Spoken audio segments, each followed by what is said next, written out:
The moment I walked into the will reading room, my wife and her new boyfriend laughed under their breath. "You will get nothing from my dead father." The lawyer went pale. His hand trembled, and he whispered, "Dear God, is that really him?" Everyone turned to stare. They had no idea who I was until the thing about walking into a room full of people who've already written you off is that you get to watch their faces do this spectacular little dance between confusion and panic when they realize they've miscalculated. Badly. And let me tell you, the moment I stepped through those mahogany double doors of Hargrove and Associates, some fancy law firm that smelled like old money and older lies, I got to witness that dance in high definition, and it was absolutely glorious. My ex-wife Miranda was perched on one of those pretentious leather chairs that probably cost more than most people's cars, and the second she saw me, she let out this laugh. You know the kind I'm talking about? That manufactured Instagram perfect giggle that women like her practice in the mirror until it sounds just fake enough to pass as genuine to people who don't know better. It's the same laugh she used to deploy at charity galas when someone she considered beneath her tax bracket tried to make conversation.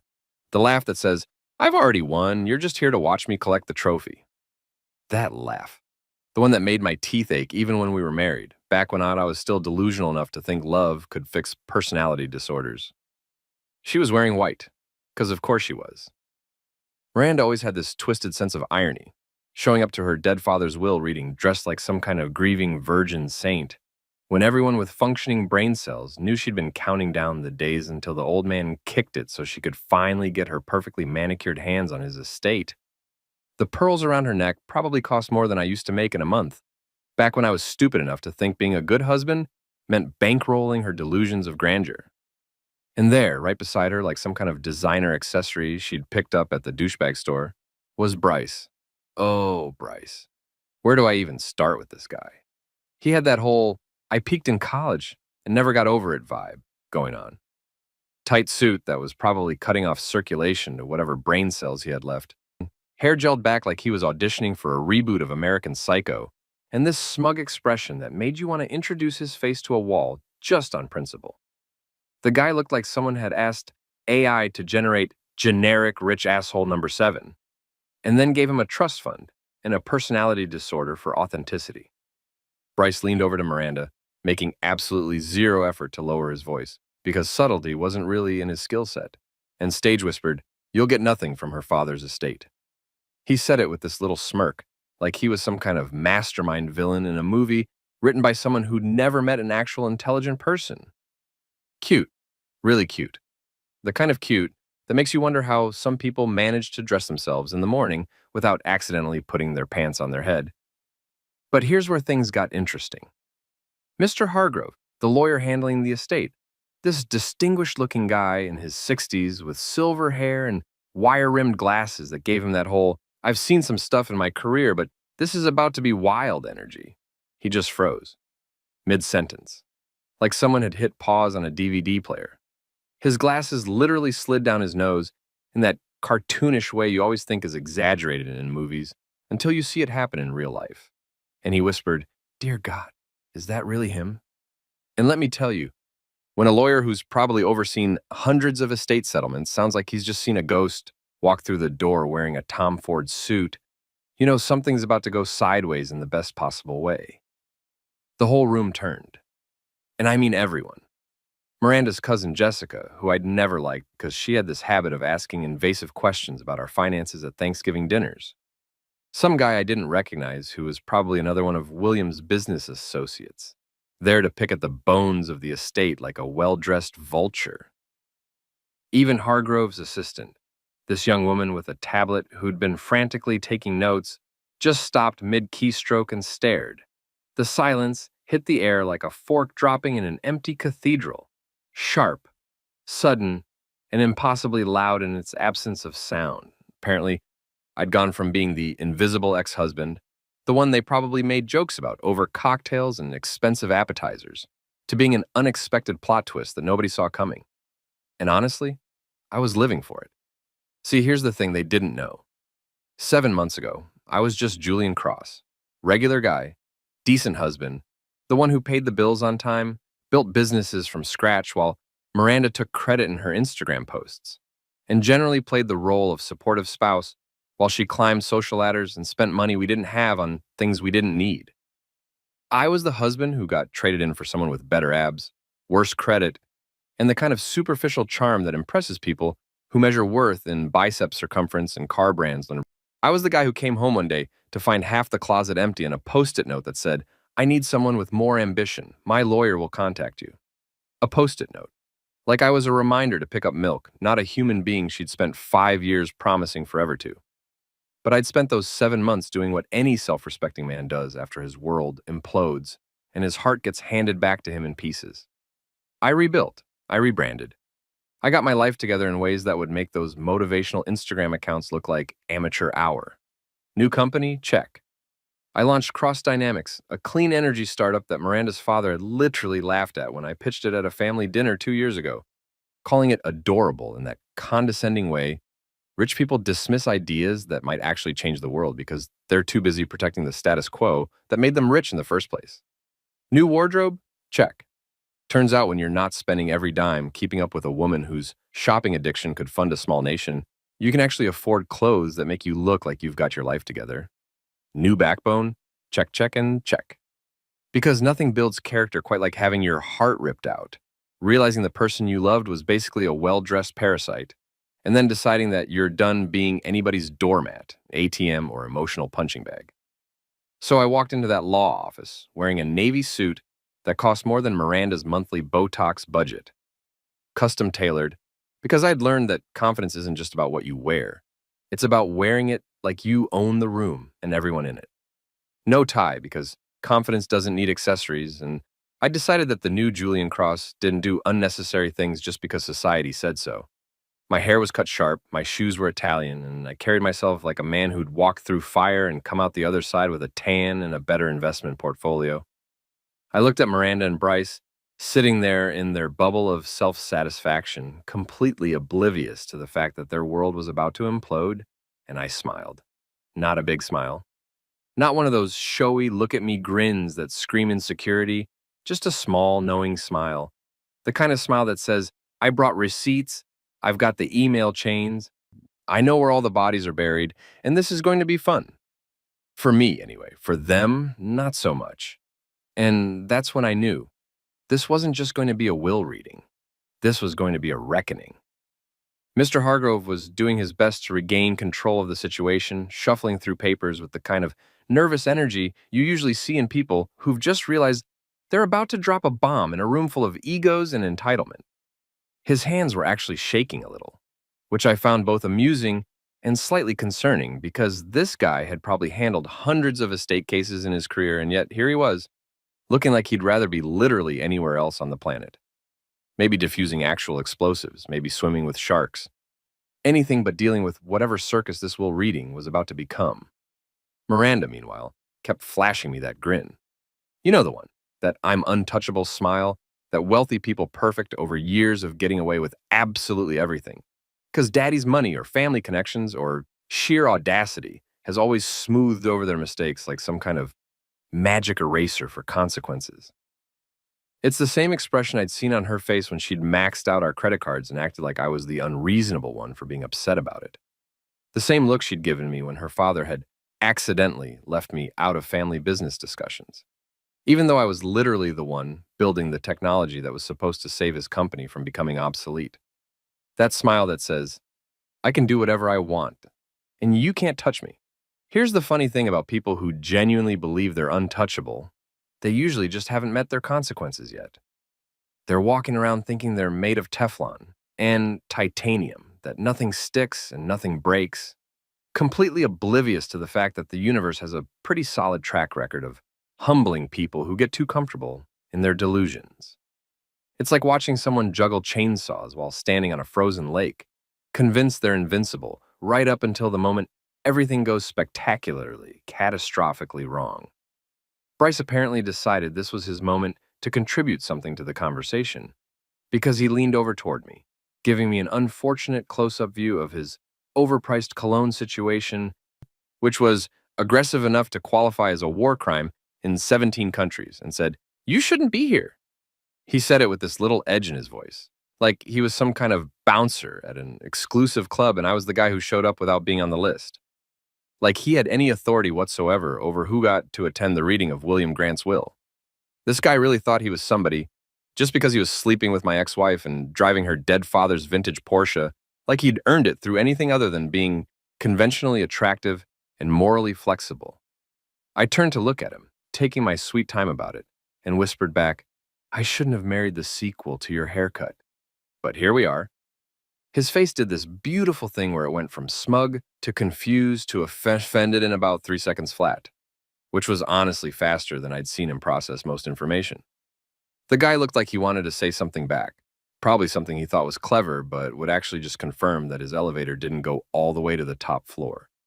But Mr. Hargrove cleared his throat with enough force to sound like he was trying to dislodge a small animal from his windpipe. If we could all please, Hargrove started, his voice strained with the particular brand of exhaustion that comes from dealing with rich people drama. He adjusted his glasses and straightened the papers in front of him for what had to be the 5th time, and began reading in that formal, lawyerly tone that's supposed to add gravitas to legal proceedings. By the late Mr. William Grant's instructions, written and notarized on. Wait, hold on, Miranda interrupted, because of course she did. The woman had never met a moment she couldn't make about herself, or a conversation she couldn't derail with her own agenda. She sat up straighter in her chair, arranged her face into this expression of wounded innocence that she probably practiced in every reflective surface she passed, and said in this sugar-sweet voice that made my teeth ache, Daddy promised everything to me. He told me just last month that I was the only one who truly understood his vision for the company, that I was the only one he could trust to carry on his legacy. The thing about Miranda is that she could lie with the same ease most people breathe, and years of practice, I guess. Years of telling her father what he wanted to hear, telling me what I wanted to hear, telling herself whatever narrative made her feel like the protagonist in her own life story, instead of the antagonist in everyone else's. She was looking at Hargrove with these wide, innocent eyes, like butter wouldn't melt in her mouth, like she was just a grieving daughter trying to honor her father's wishes, and not a calculating opportunist who'd been measuring the drapes in his estate before he'd even gotten cold. I leaned back in my chair, this surprisingly comfortable leather thing that probably cost more than most people's monthly rent, and said, loud enough for everyone to hear, You sure about that? Because the lawyer just went from pink to ghost white, and in my experience, that's usually not the facial expression of someone about to deliver good news to entitled heiresses. Hargrove looked at me like I'd just said what he'd been thinking, but couldn't say out loud because of professional ethics or lawyer codes or whatever it is that keeps attorneys from telling their clients exactly what they think of them. His face had indeed gone through several color changes in the past few minutes, from normal lawyer beige to concerned pink to what could only be described as, oh God, this is going to be a disaster, white. The man looked like he needed a drink, a vacation, and possibly a new career in that order. Mr. Cross, he said, and there was something in his voice, respect maybe, or recognition, like he'd finally connected the dots about who I actually was versus who Miranda had probably told everyone I was. I'm glad you could make it today. Your presence is essential to these proceedings. Essential. That was an interesting word choice. Not invited, not welcome. Essential. Like I was a necessary component in whatever was about to unfold. Not just some random ex-husband who'd wandered in off the street looking for closure and maybe a little petty revenge. Miranda's smile faltered for just a second. Just a tiny crack in that perfect facade. And I watched her brain try to recalculate. You could practically see the wheels turning, trying to figure out what angle I was playing, what game I was running, why her father's lawyer was treating me like I mattered when I was supposed to be irrelevant, a footnote, a dismissed chapter in her life story that she'd moved past and upgraded from.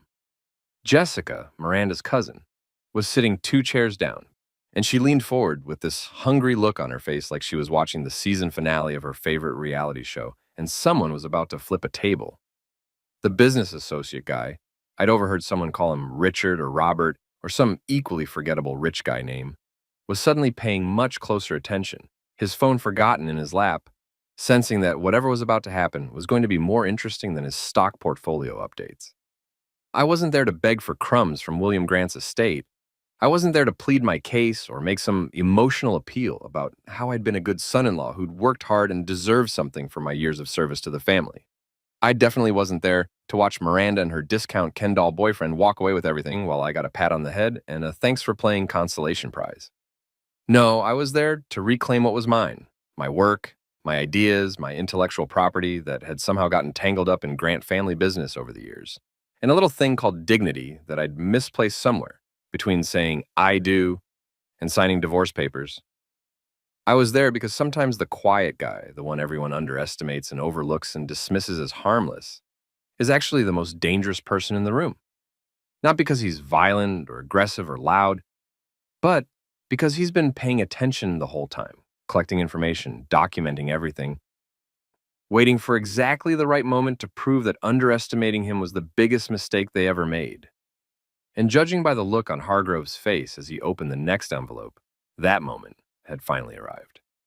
Let me paint you a picture of the exact moment my marriage officially died.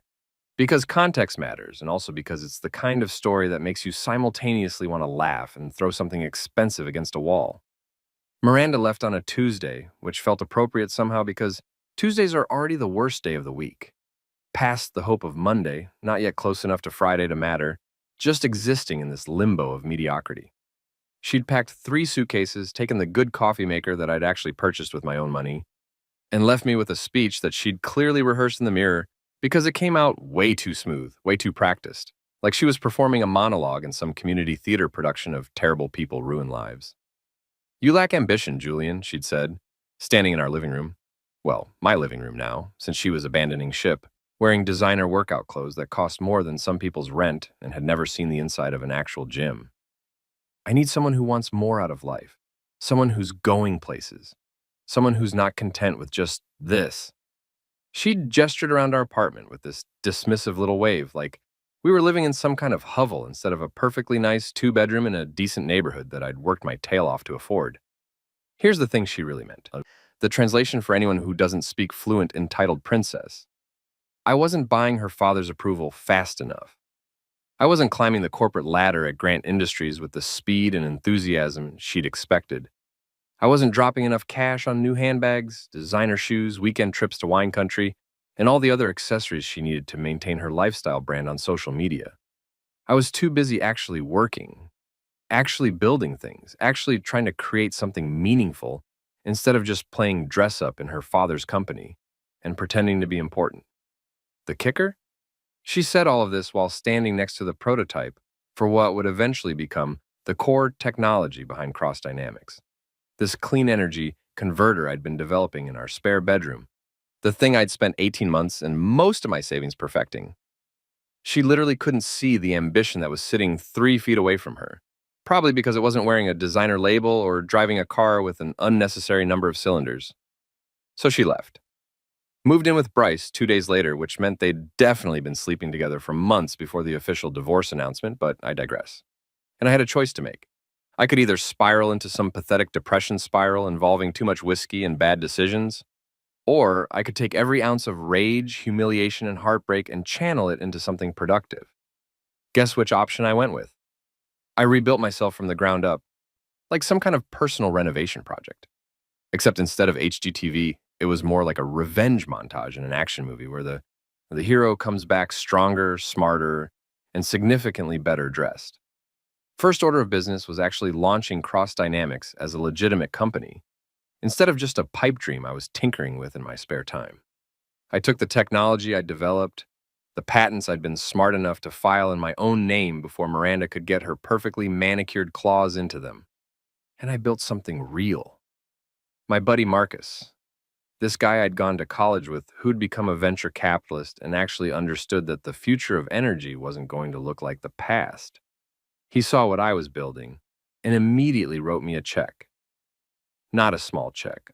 The kind of check that makes you double-check the number of zeros and then call the person to make sure they didn't have a stroke while writing it. He brought in 2 of his partners, and suddenly I had actual funding, actual resources, actual momentum. Within 3 months, we had a working prototype that was twice as efficient as anything currently on the market. Within 5 months, we had 3 major corporations interested in licensing the technology. Within 7 months, Cross Dynamics was valued at more than Grant Industries had ever been, even during its peak years when William was in his prime and actually running things instead of letting Miranda pretend to be a businesswoman on Instagram. The irony was almost too perfect. William Grant had laughed at my clean energy idea when I'd pitched it at one of those excruciating family dinners where everyone drank too much wine and said things they'd regret later. He'd literally laughed, this condescending chuckle while cutting his overpriced steak, and said something like, "That's adorable, Julian." Very optimistic. But the real money is in staying with proven markets, proven technologies. This environmental stuff is just a fad for millennials who don't understand how the real world works. He'd patted me on the shoulder like I was a child who just suggested we could solve world hunger with lemonade stands and good intentions. Guess who was wrong? Hint, it was the dead guy whose company was currently hemorrhaging value, while mine was being courted by Fortune 500 companies and international conglomerates. But the transformation wasn't just about business. I'd also invested in myself in ways that had nothing to do with bank accounts and everything to do with becoming the kind of man who doesn't apologize for taking up space in the world. I joined a gym, not one of those luxury fitness clubs where people went to be seen, but a real gym with actual weights and people who were there to work, not to pose for selfies. I hired a personal trainer named Deshaun, who was basically a drill sergeant disguised as a fitness professional, and he whipped me into the best shape of my life while also serving as an unpaid therapist who told me to stop being a doormat and start acting like I deserved good things. I upgraded my wardrobe with the help of my friend Priya, who worked in fashion and had opinions about everything from collar styles to the correct break-in pants. She took one look at my closet full of department store suits and business casual clothes that screamed, "Trying hard but not quite making it," and said, "Honey, we're burning all of this and starting over." We didn't actually burn anything because that would be wasteful and possibly illegal, but we did donate about 70% of my clothes and rebuilt my wardrobe from scratch with pieces that actually fit, actually looked good, and actually made me feel like someone worth paying attention to. So when I walked into that law office for the will reading, I wasn't just physically present. I was a completely different version of myself. The navy suit I was wearing was custom tailored by this incredible tailor in the city that Marcus had recommended and cut to fit my new, significantly more athletic frame. No tie, because I decided that the new Julian Cross didn't do things just because convention said so. My hair was cut by someone who charged more per hour than I used to make in a day, and it looked effortlessly good instead of trying too hard good. I'd even invested in decent shoes, Italian leather, handmade, the kind that last decades if you take care of them and make a subtle but definite statement about the kind of man wearing them. The suit didn't just whisper revenge. It whispered sustainable, ethical, successful revenge. Revenge that had made me a better person instead of a bitter one. Revenge that was profitable and publicly traded and making the world slightly less terrible in the process. Mr. Hargrove had looked at me like he'd seen a ghost with stock options and a diversified portfolio. His eyes had widened, his mouth had actually dropped open a little bit, and you could practically see him recalculating everything he thought he knew about William Grant's former son-in-law. This wasn't the downtrodden, slightly rumpled guy who used to show up to family events looking vaguely uncomfortable in clothes that didn't quite fit right. This was someone who looked like he'd walked out of a CEO profile in a business magazine. Someone who clearly had his life together in ways that made other people question their own choices. And Miranda? Oh, Miranda looked like someone who'd just realized she was watching a completely different movie than the one she thought she'd bought tickets for. The smug confidence drained out of her face like water from a broken glass, replaced by this dawning horror as she understood, maybe for the first time, that she'd miscalculated, badly, that the husband she'd dismissed as unambitious and traded in for upgrade had actually been the prize all along, and she'd thrown him away for someone whose greatest accomplishment was having abs and a trust fund. Hargrove finally managed to find his voice again, after what felt like an eternity of throat clearing and paper shuffling, though I suspected he was really just buying time to figure out how to deliver whatever bomb he was about to drop without getting sued, screamed at, or physically assaulted by my ex-wife, who had a documented history of throwing expensive objects when things didn't go her way. I'd once watched her hurl a $400 vase across our living room because her favorite restaurant was fully booked on Valentine's Day, so the man's caution was not unwarranted. Before we proceed with the primary distribution of assets, he said, his voice gaining a little more strength but still carrying that edge of someone who knows they're about to ruin someone's entire day, week, and possibly year. I need to confirm the presence and validity of Mr. William Grant's supplemental will, which was drafted and notarized 3 weeks before his passing. He emphasized the word supplemental, like it was some kind of legal grenade he was pulling the pin on. And honestly, given the way the room's energy shifted, he wasn't wrong. Miranda's head snapped up so fast, I'm surprised she didn't give herself whiplash. Her perfectly shaped eyebrows, because of course she'd gotten them microbladed or threaded or whatever the current trend was, drew together in this expression of confusion mixed with the first real hint of panic I'd seen on her face all afternoon. Supplemental? She repeated, like the word was in a foreign language she'd never studied. What do you mean, supplemental? Daddy's will was finalized 2 years ago. I was there when he signed it. We celebrated with champagne at the Grill afterward. Of course they'd celebrated with champagne. Of course it had been at the Grill, which was the kind of restaurant where you needed a reservation 3 months in advance and a bank account that could handle appetizers that cost more than most people's car payments. The mental image of Miranda and her father toasting to a will that she'd assumed would make her rich was almost too on brand to be believed. Bryce leaned over to her, and I could see his brain working overtime, which for him meant it was operating at what most people would consider slightly below average capacity, trying to process this new information. What's that mean? He whispered, loud enough for everyone in the room to hear because the man had the volume control of a drunk person at a library. Like, what's supplemental? Is that good or bad? I couldn't help myself. The opportunity was just too perfect, sitting there like a beautifully wrapped gift that I got to open in front of everyone. I leaned forward slightly, caught Bryce's eye, and said with the kind of smile that definitely didn't reach my eyes, "It means you're about to Google the word disinherit, my friend. Probably want to open a private browsing window for that one. Save yourself some embarrassment when it shows up in your search history." His face went through this spectacular journey of emotions, confusion, offense, more confusion, a dawning awareness that maybe he should be worried, and then back to confusion because following complex thoughts was clearly not his strong suit. Miranda shot me a look that could have melted steel, but I was enjoying myself too much to care. I'd spent 5 years of my life being the good guy, the understanding husband, the one who didn't make waves or start fights or say the things I was actually thinking. That version of Julian Cross had died the day she'd walked out with my coffee maker. And this new version? This version said exactly what he was thinking and enjoyed every second of it. Hargrove reached for a manila envelope that had been sitting slightly apart from the other documents. I'd noticed it earlier, but hadn't thought much of it at the time. The envelope looked official, with multiple seals and signatures visible, even from where I was sitting. The kind of legal document that comes with enough bureaucratic weight to sink a small ship. His hands were trembling slightly as he opened it, which was either a sign of his nervousness about what was coming or possibly just excitement at getting to witness what was clearly going to be some world-class family drama. Lawyers are human too, after all, and this had to be more interesting than the usual estate settlements where everyone was polite and sad and nobody threatened to throw anything. He pulled out several documents, and I could see they were covered in that dense legal text that attorneys love and normal people need a translator to understand. But even from my seat, I could make out William Grant's signature at the bottom of the top page, along with a notary seal and several witness signatures. This wasn't some hastily scribbled note or dubious last-minute change. This was official, legal, and very, very real. These documents, Hargrove continued, and now he was looking directly at me with an expression that was part professional neutrality and part something that looked almost like satisfaction, represent a comprehensive transfer of all primary business holdings previously designated to Miranda Catherine Grant, now to be transferred instead to Julian Alexander Cross, effective immediately upon Mr. Grant's death.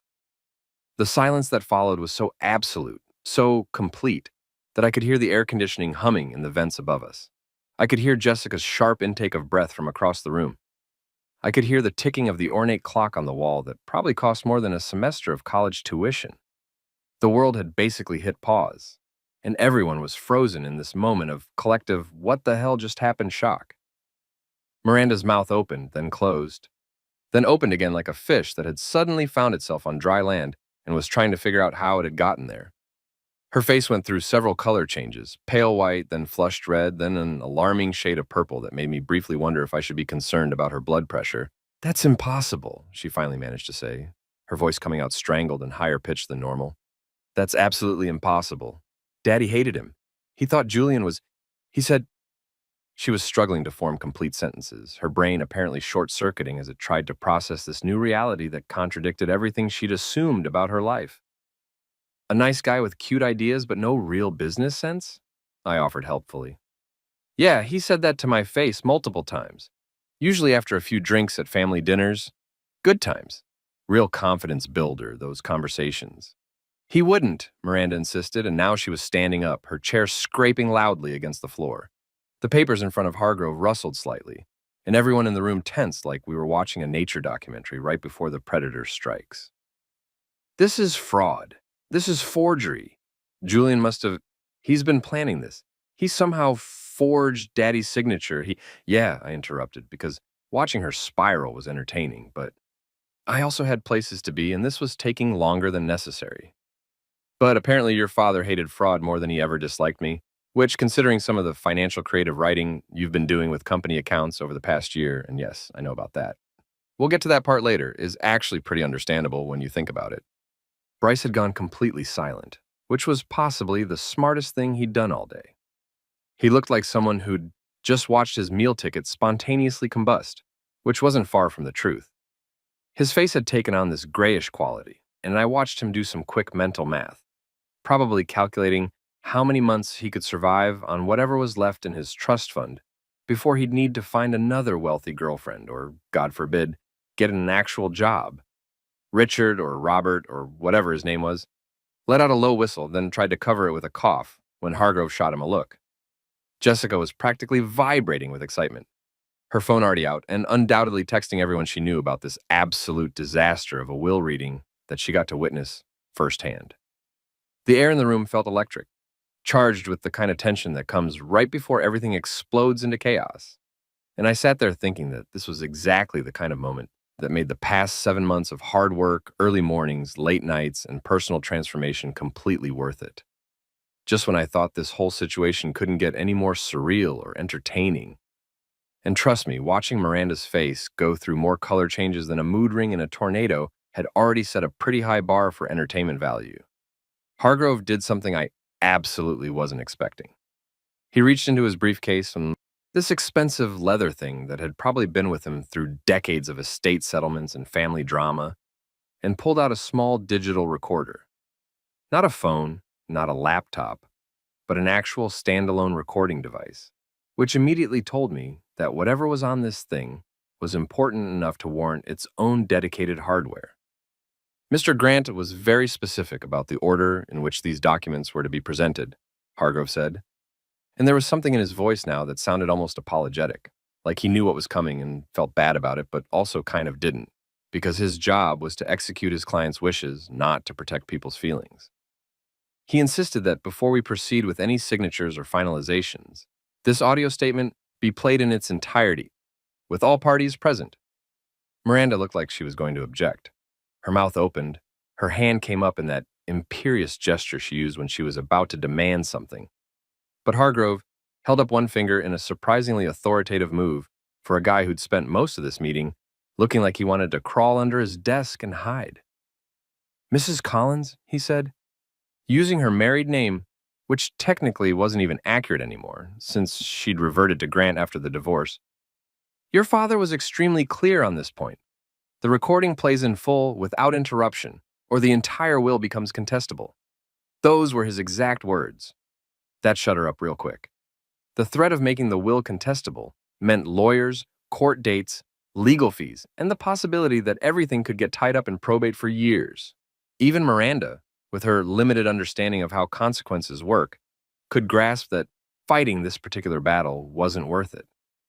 Hargrove placed the recorder on the table, adjusted his glasses one more time. I was starting to think it was a nervous habit rather than an actual vision issue, and pressed play. There was a brief moment of static, that crackling sound that digital recordings sometimes make, and then William Grant's voice filled the room, and I swear to God, it was like the man had reached up from beyond the grave specifically to wreck his daughter's entire existence. If you're hearing this, William's voice said, and it sounded exactly like I remembered. Gruff, no nonsense, with that particular edge that wealthy men who've spent their lives getting their way tend to develop. My daughter is probably still interrupting people. Miranda, sweetie, I love you, but you have absolutely no patience and even less self-awareness, which is really saying something considering how much therapy your mother paid for over the years. I had been taking a sip of the coffee that Hargrove's assistant had brought me earlier. Decent coffee, much better than the sludge they usually serve at law offices.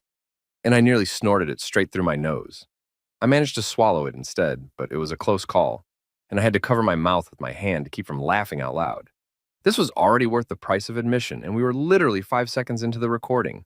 Miranda's face had gone from purple back to white so fast I was genuinely concerned she might pass out. Her hands were gripping the armrests of her chair so tightly that her knuckles had gone bloodless, and I could see a vein in her temple that I didn't remember being visible before. Maybe that was new. Maybe this whole experience was giving her stress-induced vascular issues.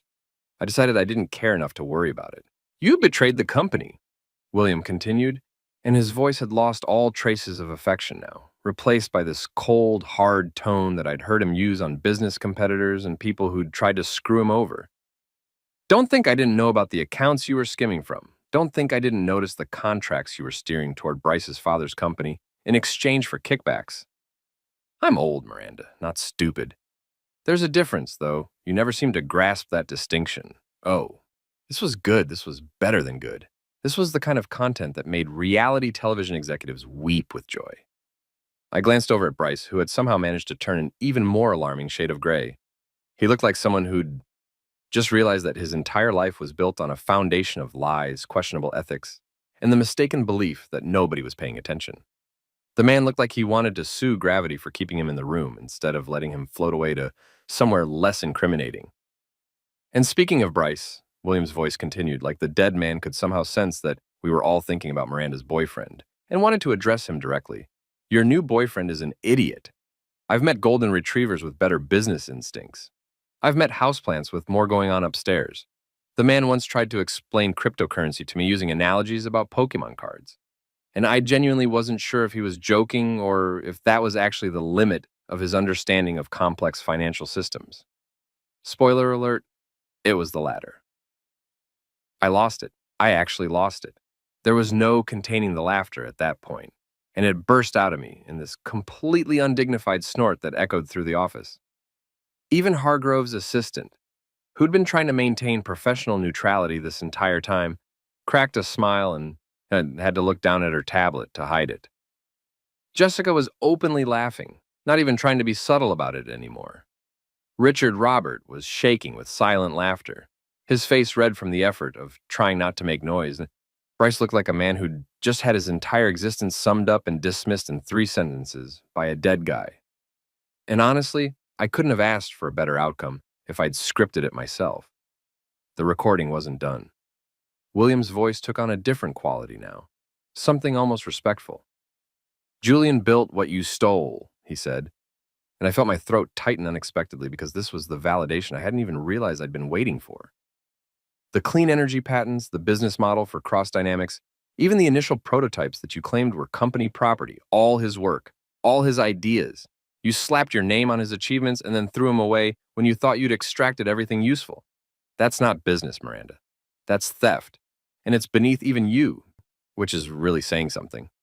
There was a pause in the recording, and I could hear William take a breath like he was preparing for the final blow. Julian, if you're hearing this, know that you deserve better than my daughter. You deserve better than my company. You deserved better than the way this family treated you. You built something real, something meaningful. And you did it with integrity that none of us had. So here's everything I can give you to make up for the years you wasted trying to earn respect from people who didn't deserve yours. Take it, build something better, and please, for the love of God, feed my dog better than Miranda did. She kept giving him those organic, grain-free treats that cost $40 a bag, and the poor animal had digestive issues for 6 months. The recording ended with a click, and the silence that followed was somehow even more profound than before. Miranda looked like she'd been hit by a truck, backed over by the same truck, and then had the truck park on top of her for good measure.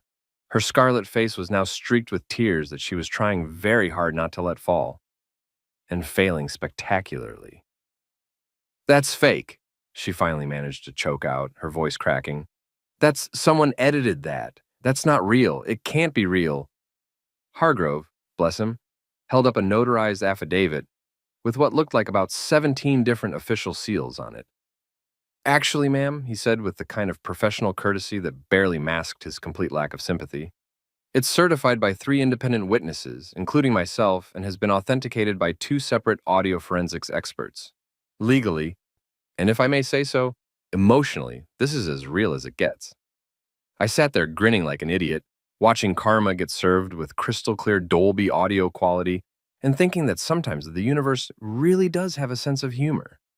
Just when I genuinely believed this will reading had reached peak entertainment value, and I'm talking Netflix Special That Wins awards level of dramatic content, the door to the conference room opened with this soft, deliberate click that somehow cut through all the tension like a knife through extremely expensive butter.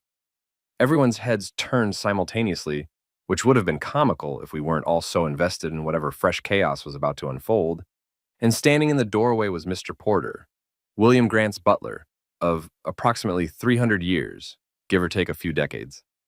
Now, I need to paint you a proper picture of Mr. Porter, because the man was basically what you'd get if someone asked a movie casting director to find the most stereotypically perfect British butler in existence and then gave him an actual job at an actual estate.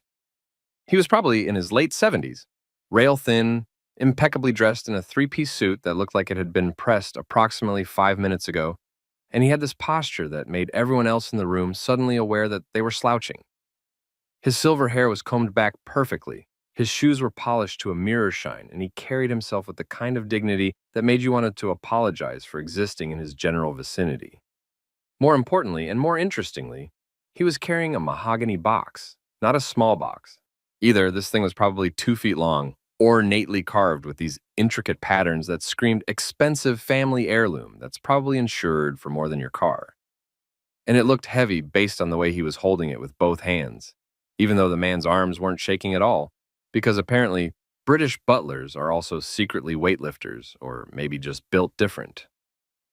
My apologies for the interruption, Mr. Porter said in this accent that was so perfectly posh it sounded almost fake.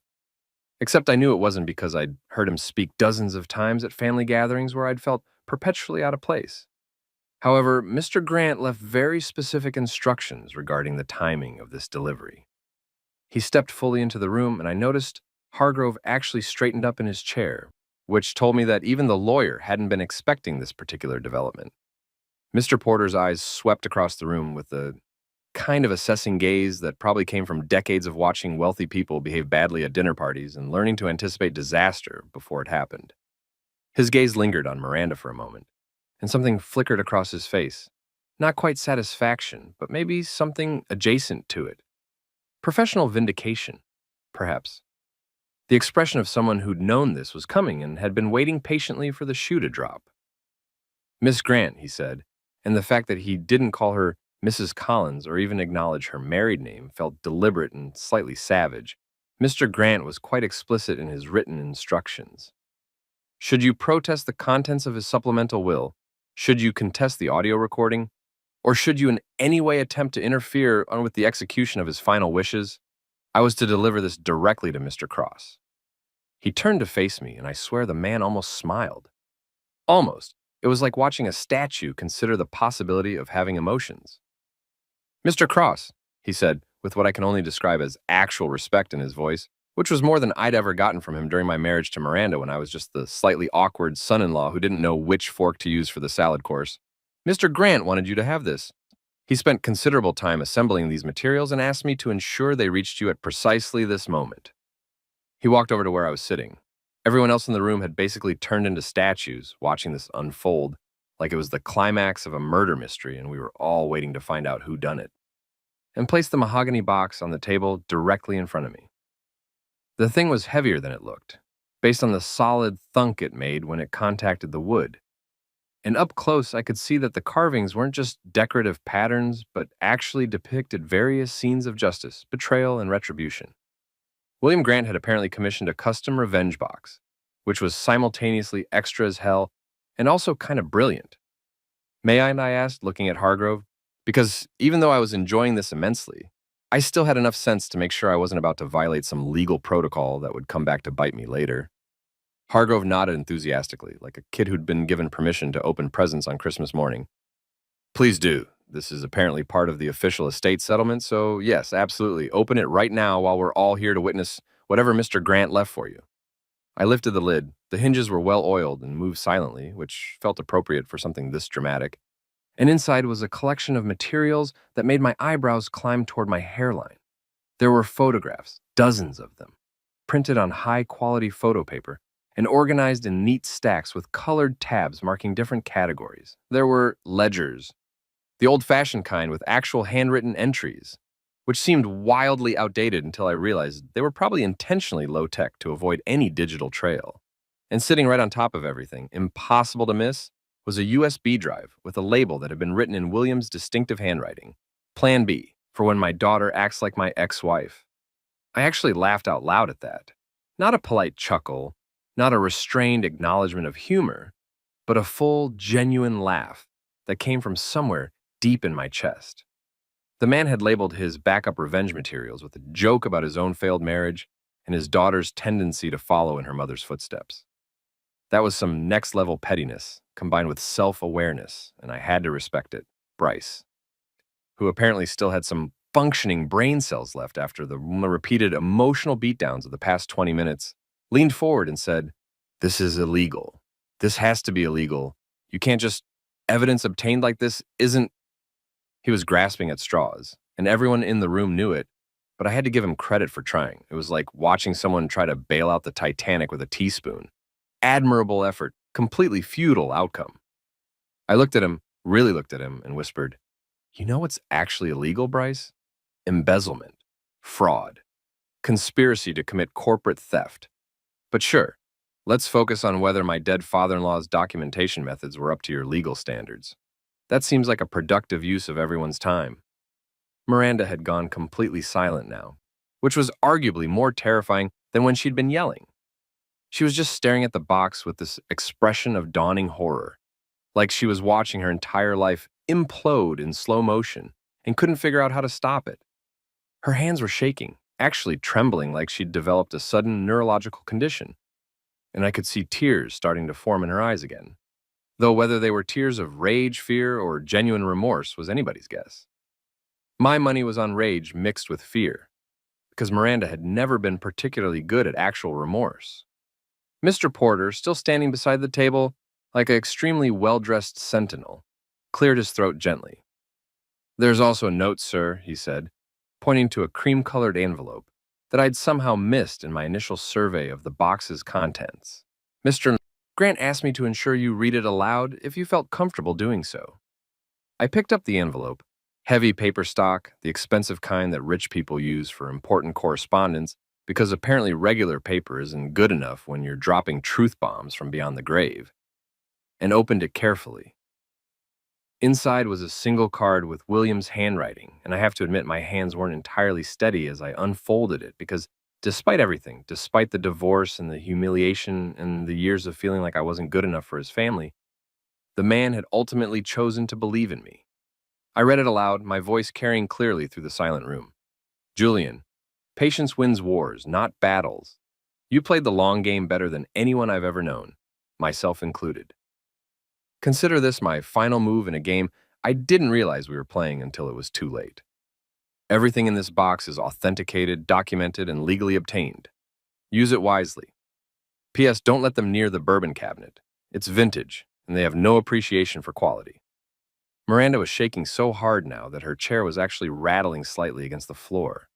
Her carefully constructed empire, built on her father's name and money and reputation, was melting like cheap mascara in a rainstorm, and there wasn't a damn thing she could do to stop it.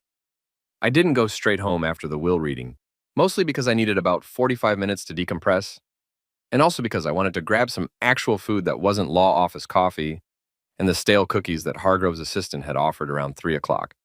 When it became clear this meeting was going to take significantly longer than anyone had anticipated, I ended up at this diner near my apartment. One of those classic American places with red vinyl booths, a jukebox that hadn't worked since the Clinton administration, and a waitress named Dolores who'd seen some things in her 6 decades of life and was completely unimpressed by anyone's drama, which I found deeply comforting.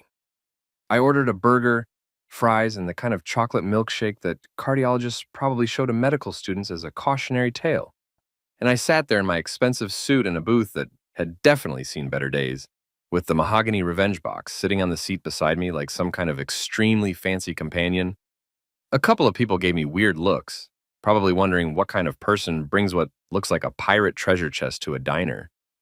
But this was the city, and people had seen weirder things on the subway that morning, so nobody said anything. By the time I got back to my apartment, it was almost 7 in the evening. And the adrenaline from the will reading was finally starting to wear off, leaving me with this weird combination of exhaustion and buzzing energy that made me feel like I'd drunk about 17 espressos and then run a marathon.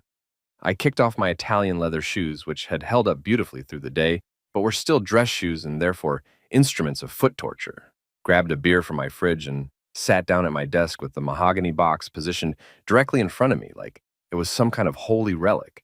The USB drive was small, unremarkable except for William's handwritten label, the kind of flash drive you could buy at any electronics store for about 15 bucks. Except this $15 piece of plastic and circuits apparently contained enough evidence to completely destroy my ex-wife's life, which gave it a value that couldn't really be measured in dollars. I turned it over in my hands for a minute, thinking about whether I really wanted to open this particular Pandora's box. And then I remembered Miranda's fake laugh from the will reading, and decided that yes, I absolutely did want to know what was on this thing. I plugged it into my laptop, a nice setup I'd invested in when Cross Dynamics started taking off, because trying to run a multi-million-dollar company on a 5-year-old computer that took 10 minutes to boot up had been one of my less brilliant ideas, and waited for the drive to mount. The folder that appeared was meticulously organized, which didn't surprise me because William Grant had been many things, but disorganized wasn't one of them. There were subfolders labeled by date, by type of evidence, by people involved, and one folder right at the top labeled Start Here, in all caps, which I appreciated because it meant I didn't have to guess where to begin.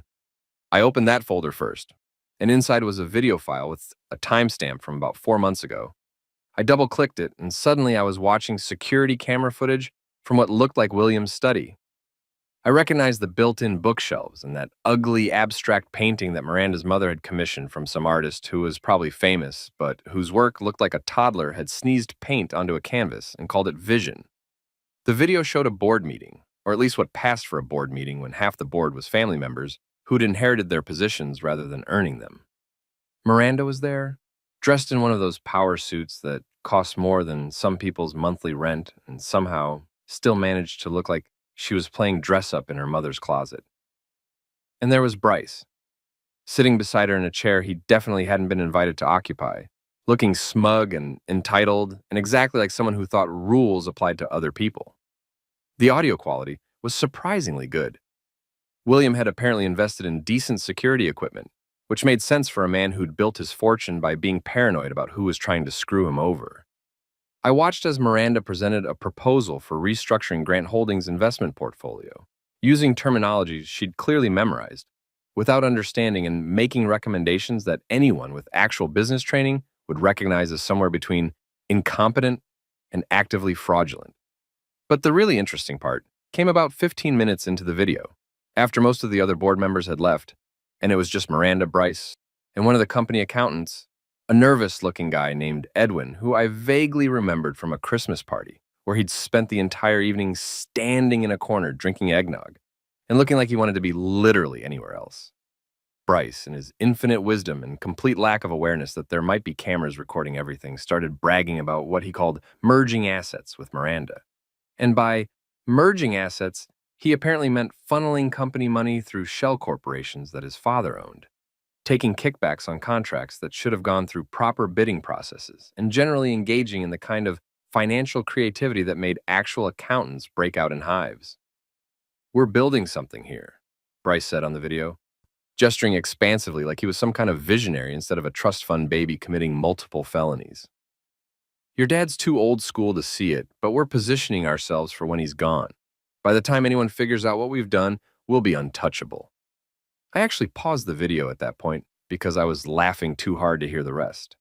The man had literally said, "When anyone figures out what we've done," while being recorded by a security camera in a house that he knew had security cameras because he'd probably walked past a dozen of them on his way to the study. This was the guy Miranda had left me for. This was the upgrade she'd traded up to. A man who'd incriminated himself on camera and apparently thought he was some kind of criminal mastermind for doing basic white-collar crime that prosecutors dream about because it's so easy to prove. There were more videos, dozens of them, actually. Board meetings where Miranda had pushed through contracts that benefited Bryce's family companies. Financial transfers that even I could see were sketchy, and I wasn't an accountant or a lawyer. Emails that had somehow been printed and photographed, showing coordination between Miranda and Bryce to systematically drain value from Grant Holdings while making it look like legitimate business expenses. William had been documenting everything. For months, maybe longer, he'd known exactly what his daughter was doing. And instead of confronting her directly or trying to stop her through official channels, he'd just quietly collected evidence like some kind of corporate detective building an ironclad case. I grabbed my phone and called Liam Ortiz, my lawyer, not the lawyer who'd handled my divorce, because that guy had been competent but boring, but the lawyer I'd hired when Cross Dynamics started getting serious, and I needed someone who understood both business law and how to fight dirty when necessary. Liam was about my age, former prosecutor who'd switched to defense work because it paid better, and he had this amazing ability to look at complicated legal situations and immediately identify the jugular. "Tell me you're calling with good news," Liam answered on the second ring, because the man apparently never slept and was always available, which was one of the many reasons I paid him entirely too much money and felt good about it. "I'm calling with the kind of evidence that's going to make your entire month," I said, and I could hear him sit up straighter on the other end of the line, probably abandoning whatever he'd been doing to give me his full attention. "I'm listening." I gave him the abbreviated version, the will reading, the audio recording, the mahogany box, and now the USB drive full of video evidence documenting enough fraud and embezzlement to keep a team of federal prosecutors busy for the next several years. I could hear him typing furiously on his end, probably taking notes or maybe just stress typing because lawyers do that when they're excited. When I finished, there was a long pause, and then Liam let out this low whistle that I'd learned meant he was impressed and also already calculating how we were going to use this information. "You've got everything," he said, and I could hear the grin in his voice. Fraud, embezzlement, conspiracy, breach of fiduciary duty, and if I'm reading between the lines correctly, Bryce also has monumentally bad hair, which isn't illegal, but should be. "The hair is truly offensive," I agreed. "What do we do with all this?" "We file it," Liam said immediately. "We file it quietly, properly, through official channels with the SEC, the State Attorney General's office, and probably the IRS, because if they were doing this much fraud in the stuff we can see, they were definitely creative with their taxes. We do it by the book, we do it correctly, and we make absolutely sure that when this hits, it hits hard enough that they can't wiggle out of it or claim it's a misunderstanding." We spent the next 2 hours on the phone and video chat, going through files, organizing evidence, and building a case that was basically prosecutorial gift wrapping. Liam kept making these little satisfied noises as we went through each piece of documentation, like a chef tasting a particularly good sauce, and by the time we finished, it was almost midnight, and I was exhausted but also deeply satisfied. We filed everything the next morning, electronically, with hard copies sent by courier to make absolutely sure there was no question about timing or receipt. Official complaints, evidence packets, notarized statements, the works. It was the kind of filing that lands on desks and makes experienced investigators sit up and pay attention because everything is organized, documented, and handed to them with a bow on top. By 10 a.m., my phone started buzzing with news alerts. By 11, it had basically become unusable from the sheer volume of notifications, messages, and calls from reporters who'd apparently gotten wind that something big was happening with Grant Holdings. Miranda's call came at precisely 2:30 in the afternoon, 3 days after the news outlets had collectively lost their minds over the Grant Holdings scandal. I was in the middle of a meeting with potential investors for Cross Dynamics, 3 venture capitalists from Silicon Valley who were interested in expanding our clean energy technology into international markets. When my phone buzzed with her name on the screen, I almost declined it out of principle, but something made me excuse myself and step out into the hallway to answer. Probably the same morbid curiosity that makes people slow down to look at car accidents on the highway. "We need to talk," Miranda said without preamble, skipping right over basic greetings like hello or I'm sorry I stole from my father's company and also ruined your life for 5 years. Her voice had this forced calm quality to it, like someone who'd been coached by a lawyer or therapist on how to sound reasonable when they were actually barely holding it together.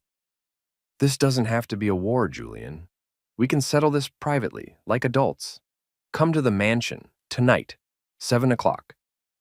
The mansion. Of course, it had to be the mansion, the Grant family estate in Connecticut that looked like someone had seen a French chateau in a magazine and decided to recreate it with American money and significantly less taste. The place where I'd spent countless uncomfortable holidays and family gatherings feeling like an interloper in my own marriage, where every room reminded me that I'd never quite measure up to Miranda's standards or her father's expectations. The place where, ironically, I was now the legal owner of approximately 60% of everything, including the hideous chandelier in the foyer that Miranda's mother had insisted was an investment piece.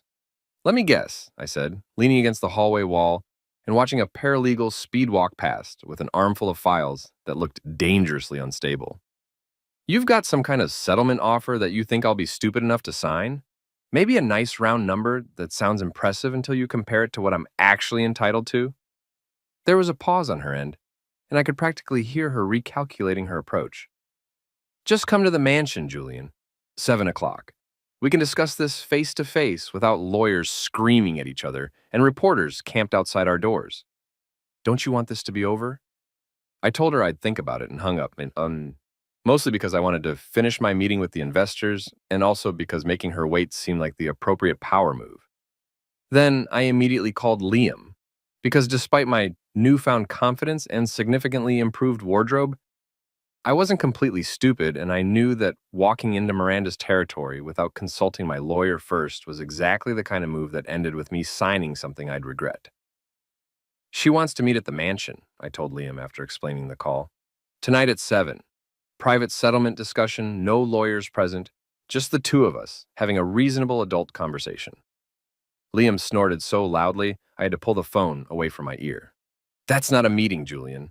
That's an ambush with appetizers. She's going to have every advantage. Home territory, probably Bryce lurking in the background like a discount henchman, documents pre-prepared. That sound good on the surface, but screw you 6 ways from Sunday in the fine print. This is a trap. Obviously, it's a trap, I agreed, watching the investors through the glass wall of the conference room, gesturing animatedly at the presentation Marcus was giving about our Q4 projections. But I'm going anyway, with a recording device. And maybe a text to you with my location in case they decide to weekend at Bernie's me and stuff my body in that horrific hedge maze that nobody can ever find their way out of. Liam sighed the sigh of a lawyer who's gotten used to his clients making questionable decisions despite his excellent advice. Fine, but I'm sending you the model number of a good recording pen. It looks like a regular pen, sounds crystal clear, and has enough battery life to record their entire villain monologue. And for the love of God, don't sign anything without photographing it and sending it to me first. I don't care if they're offering you the moon. Photograph, send, wait for my response. So at 6:45, I pulled up to the Grant Mansion in my Tesla, which felt appropriately symbolic given the whole clean energy thing, and also quietly screamed, "I'm doing better than you," without being obnoxiously obvious about it. With a recording pen that looked exactly like an overpriced Mont Blanc in my jacket pocket. The sun was setting behind the house, casting these long shadows across the manicured lawn that probably required a full-time staff of gardeners to maintain. And the whole scene looked like something out of a movie about rich people having dinner parties before their secrets destroy them. The front door opened before I even reached it, revealing Mrs. Chen, the housekeeper who'd been with the Grant family for something like 30 years, and who'd always been inexplicably nice to me during my marriage, occasionally sneaking me decent leftovers after those marathon family dinners, where I'd barely eaten because I'd been too anxious about using the wrong fork. She gave me a small smile that somehow conveyed sympathy, warning, and approval all at once, which is a kind of complex emotional communication that only longtime household staff can master. "She's in the conservatory, Mr. Cross," Mrs. Chen said quietly, and the fact that she was calling me Mr. Cross instead of Mr. Julian or just Julian felt significant. "Can I get you anything before you go in? Water, something stronger? A heads up that this is probably a terrible idea?" I grinned at her. "I'm good, Mrs. Chen, but if you hear shouting, feel free to call the police or just make popcorn and enjoy the show, whatever feels appropriate. The mansion's interior looked different than I remembered, though it took me a minute to figure out why. Then I realized it had been staged. Not subtly, either. There were candles everywhere, the expensive kind that probably cost $50 each and smelled like exclusive or wealth, or whatever scent wealthy people convinced themselves was worth that kind of money. Champagne was chilling in a bucket on the side table. Dom Perignon, because of course it was. Nothing but the best for a desperate attempted bribery session. The whole setup looked like Versailles on a discount budget. If Versailles had been designed by someone whose primary understanding of romance came from reality TV shows, and whose budget was limited to considerable, but not quite enough to pull off what they were going for. It was so perfectly, obviously desperate that I almost felt bad for her, almost. Then I remembered the fake laugh from the will reading and the post-it note divorce announcement, and the sympathy evaporated like morning dew in a blast furnace. Miranda was waiting in the conservatory, which was this glass-enclosed room full of plants that required constant climate control and probably cost more to maintain than most people's mortgages. She'd dressed for the occasion in what I recognized as one of her I'm approachable and reasonable outfits. Designer jeans that cost more than my first car, a cashmere sweater that probably ran about $800, minimal jewelry that was only minimal by her standards and still represented enough money to fund a small nonprofit. Her hair was down, makeup subtle, the whole presentation screaming, I'm just a reasonable person trying to have a reasonable conversation, while her eyes said, I'm in damage control mode and I need you to sign something immediately. Julian, she said, standing up from the wicker chair she'd been perched on like some kind of catalog model staging a casual moment. Thank you for coming. I know things have been complicated lately. Complicated. That was one word for it. Other words included fraudulent, criminal, humiliating, and spectacularly stupid. But sure, let's go with complicated. Let's skip the small talk, I said, staying near the doorway because I'd watched enough movies to know that sitting down was basically accepting the premise of the conversation. You've got about 5 minutes before I decide that sitting in traffic on I-95 would have been a better use of my evening. What's your offer? She flinched slightly at my tone, apparently not used to this version of me who didn't soften his edges or apologize for taking up space. Then she reached for a folder on the table, leather portfolio, probably also obscenely expensive, and slid it across toward me. Sign this, she said, and her voice had taken on this desperate edge that she was trying to hide behind confidence.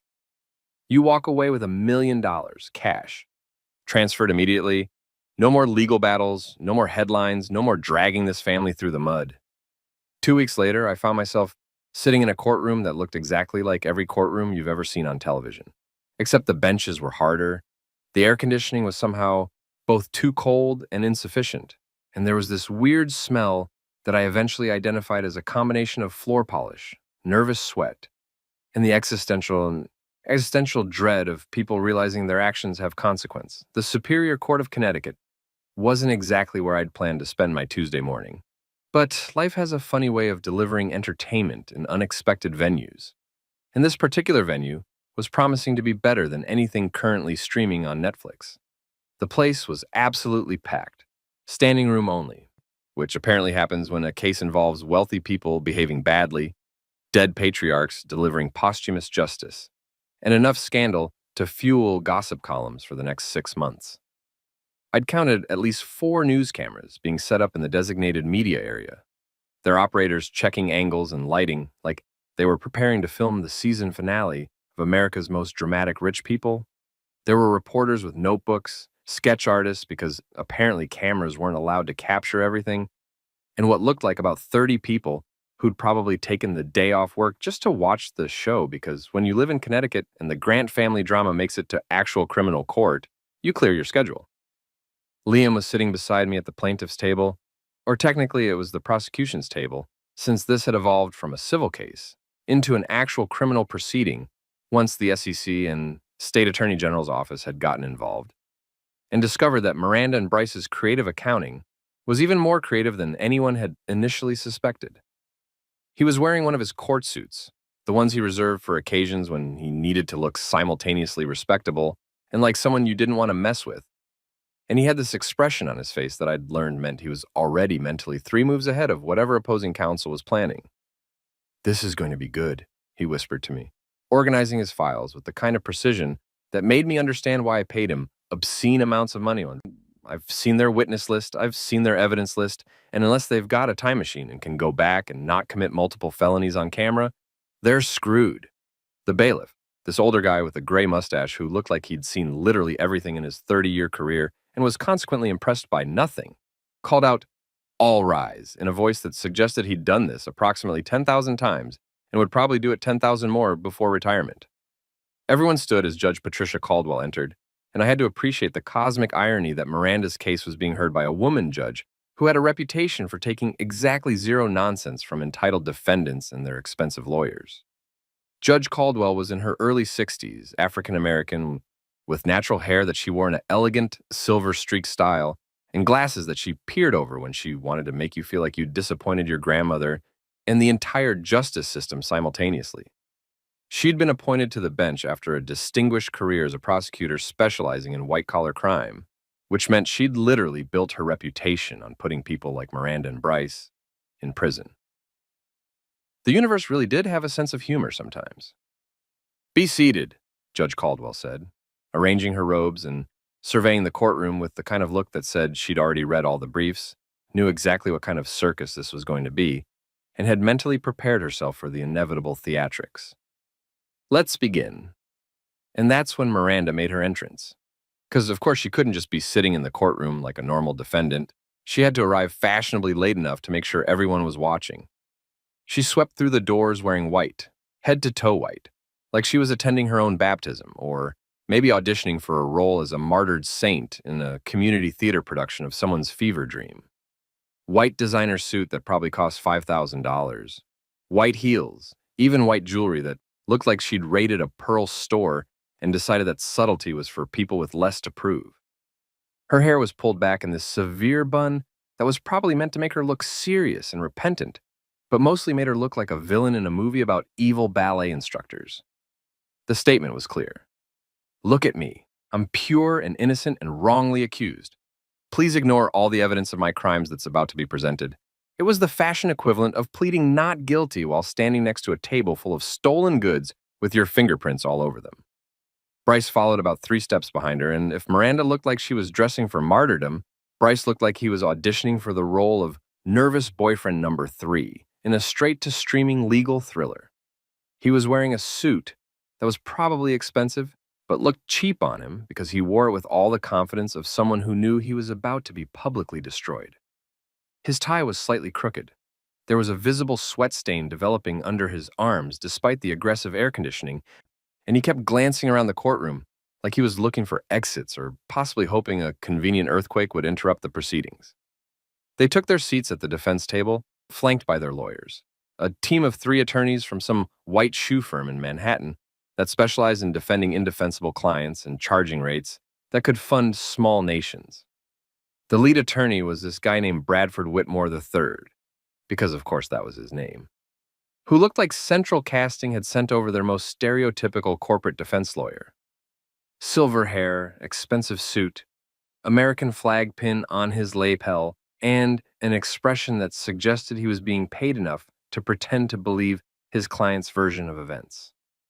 "Your Honor," Bradford began as soon as Judge Caldwell indicated he could speak, and his voice had that practiced courtroom modulation that lawyers spend years perfecting. "The defense moves to exclude the video and audio evidence submitted by the prosecution on the grounds that it was obtained without proper consent and represents a violation of my client's reasonable expectation of privacy." Liam stood up smoothly, and I could tell he'd been waiting for this exact objection because he practically had to suppress a smile. "Your Honor, the recordings in question were made by security cameras in William Grant's private home and office, which he owned and operated. The defendants were guests in that home and employees of that company, both of which have established precedent regarding consent to recording in spaces where the owner has installed security systems. Additionally, Mr. Grant's estate has provided documentation showing that all visitors and employees were notified of the security camera presence through posted signs and written policies. Judge Caldwell looked at Bradford over her glasses with an expression that suggested she'd heard this argument about 40 times in her career, and it had never impressed her yet. Mr. Whitmore, are you arguing that your clients had a reasonable expectation of privacy while committing fraud in someone else's home and office, in spaces where security cameras were clearly posted? We're arguing that the selective editing and presentation of... Bradford started, but Judge Caldwell held up one hand. Motion denied. The evidence was legally obtained and properly authenticated. Let's proceed. I watched Miranda's face go through several color variations as she realized her expensive lawyer's first strategy had just been demolished in under 2 minutes.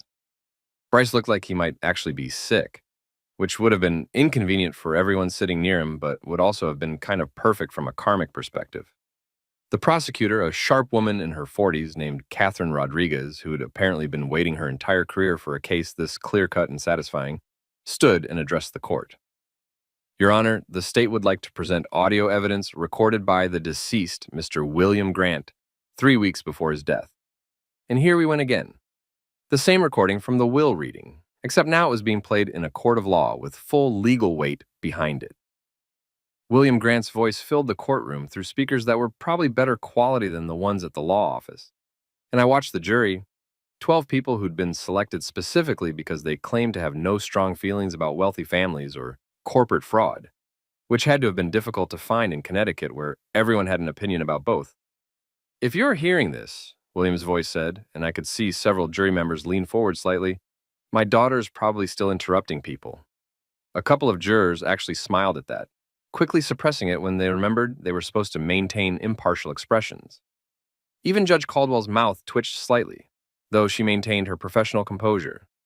The recording played through, hitting all the same devastating notes it had at the will reading, the acknowledgement of Miranda's betrayal, the dismissal of Bryce's intelligence, the declaration that Julian had built what they'd stolen.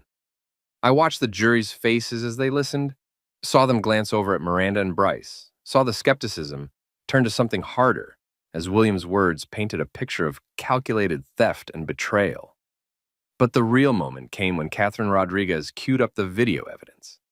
The screens positioned around the courtroom flickered to life, and suddenly we were all watching security footage from William's study from 6 months before his death. The timestamp was clearly visible in the corner, the camera angle was perfect, and the audio quality was good enough to hear every word. The video showed Miranda and Bryce alone in the study after everyone else had left a family meeting. William was visible in the frame, sitting in his favorite chair, clearly exhausted from whatever discussion had just concluded. And then, Bryce started talking to him, asking questions about his medication schedule and some golf tournament, clearly trying to keep him engaged and distracted. While Bryce kept up his stream of meaningless conversation, Miranda moved behind her father's chair, reaching for a folder on his desk. The camera caught everything, her opening the folder, removing several pages, replacing them with different pages from her purse, and sliding the folder back into position. It was so blatant, so obvious, so impossibly stupid to do while being recorded, that it almost looked like a comedy sketch, except it was real, and those were legal documents she was switching out. A year later, life was quieter. Blessedly, wonderfully, spectacularly quieter. The kind of quiet that comes after a storm has passed, and you realize you're still standing, maybe even standing taller than before, with better posture and significantly less emotional baggage weighing you down. I'd started the Cross Foundation for Ethical Business, which sounds incredibly pretentious until you realize it's basically just me teaching MBA students and young entrepreneurs how to not marry narcissists with Wi-Fi passwords and how to document everything when working with people whose moral compasses spin like broken carnival rides. The foundation also funded clean energy startups and provided legal resources for people screwed over by corporate fraud, which felt appropriately full circle given how I'd spent the previous year. People called me the Gentleman Avenger in articles and podcast interviews, which was flattering but also vaguely embarrassing. I preferred to think of myself as just a guy who'd finally gotten a full night's sleep and stopped apologizing for existing. The media loved the story, though. Quiet husband gets revenge through patience and proper legal channels, complete with audio evidence from beyond the grave. It had everything except car chases, and honestly, I was fine without those. The mansion became mine officially after all the legal dust settled, though I only visited occasionally. Sometimes I'd sit by the pond with William's dog, a golden retriever named Senator who was living his best life now that someone was feeding him actual dog food instead of $40 a bag organic nonsense that gave him digestive issues. We'd watch the sun set over the property, and I'd think about how Miranda's fake laugh at the will reading had started everything, set off this chain reaction that ended with justice and closure, and me owning a house with more bathrooms than I knew what to do with. Do I forgive Miranda? Maybe someday, when I'm feeling particularly generous and have had enough therapy. Do I miss her? Only when I run out of reasons to laugh, which hasn't happened yet. Bryce disappeared somewhere online, apparently selling crypto investment masterclasses to people who deserved better financial advice. Miranda was doing court-ordered community service at a public library. And the irony of her, surrounded by books about ethics and consequences, must have been weeping daily. And me? I'm good. My coffee's hot. My peace is paid for in full. And the world finally knows something I'd learned the hard way. The quiet guy in the corner isn't weak. He's just loading.